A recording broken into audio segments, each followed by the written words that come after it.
Joining us live now is Tony Gambino, Executive Director of the Pansy Foundation, which was started by Dr. Mukwege. Thank you very much for taking the time to speak to us.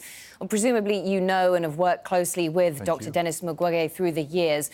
What can you tell us about his reaction to winning the Nobel Prize and what it means to him? Thank you. I've known Dr. Mukwege for about 15 years, and today he actually was at his hospital in Bukavu in eastern Congo performing surgery. He had not heard anything. He doesn't take his telephone, of course, into the operating room. So he was finishing an operation, and he said that he heard a lot of women making an enormous amount of noise, and he realized that they were raising their voices with joy.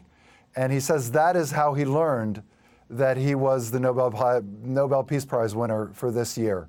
Really, it couldn't be a more fitting way that this amazing man was doing what he loves to do, being a doctor in the operating room, helping a person in need, and then he hears the cries of joy of the women of Bukavu, and that's how the noise comes to him.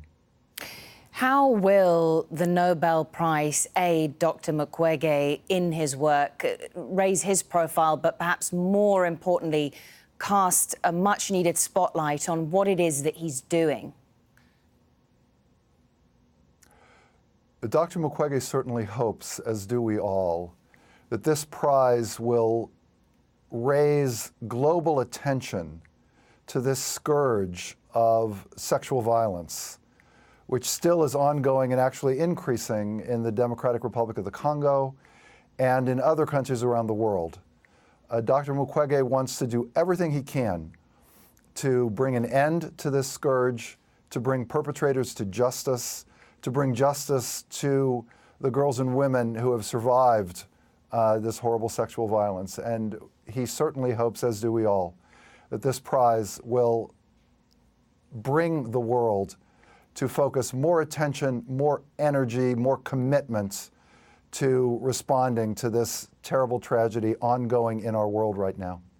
And indeed, the Nobel Peace Prize this year to Nadia, Murad and Dr. Mukwege is focused on the use of sexual violence and warfare, and we know that the UN has referred to the DRC as the rape capital of the world.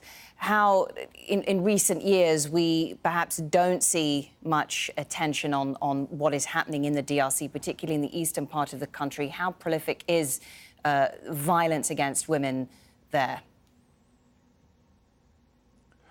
Unfortunately, Panzi Hospital, which is just one hospital in eastern Congo, has been receiving 2,000 to 3,000 cases of sexual violence per year for a number of years, and this year already more than 2,000 cases, with the numbers increasing. We've seen more mass rapes in rural areas near Bukavu, where the hospital is located, and Dr. Mukwege is quite worried about the intensification of this and what this means for people at risk in the eastern part of the Congo. Well, Tony Gambino, thank you very much for sharing your thoughts with us on this story from the Pansy Foundation.